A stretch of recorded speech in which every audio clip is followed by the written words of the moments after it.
ஒரு ஆசீர்வாதத்துக்காக ஒரு மனிதன் தேவனை விடாமல் பிடித்துக் கொண்டான். இரட்டையர்கள் பிறந்தபோது ஏசா முதலில் வெளியே வந்தான். ஆனால் யாக்கோபு ஏசாவின் குதிகாலை பிடித்தபடி பிறந்தான். ஒரு நாள் ஏசா மிகவும் பசித்திருந்தான். யாக்கோபு பருப்பு உணவை கொடுத்து அவனுடைய பிறப்புரிமையை வாங்கிக் கொண்டான். கண் தெரியாத ஈசாக்கின் முன் யாக்கோபு ஏசாவை போல நடித்து தந்தையின் ஆசீர்வாதத்தை பெற்றுக்கொண்டான். உண்மையை அறிந்த ஏசா மிகுந்த வேதனையுடன் அழுதான். அவன் இதயம் கோபத்தாலும் துக்கத்தாலும் நிறைந்தது. தன் உயிருக்கு பயந்து யாக்கோபு வீட்டை விட்டு ஓடினான். தனிமையில் அச்சத்தோடு பயணம் செய்தான். அந்த இரவில் யாக்கோபு கனவு கண்டான்.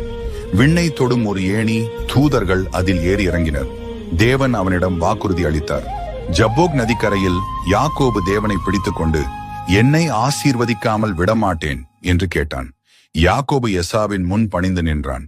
ஆனால் எசா கோபமின்றி அவனை ஓடி வந்து அணைத்து கொண்டான்.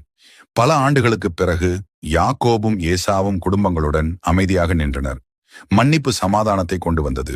தேவன் உடைந்த உறவுகளை மீண்டும் சேர்க்க வல்லவர்.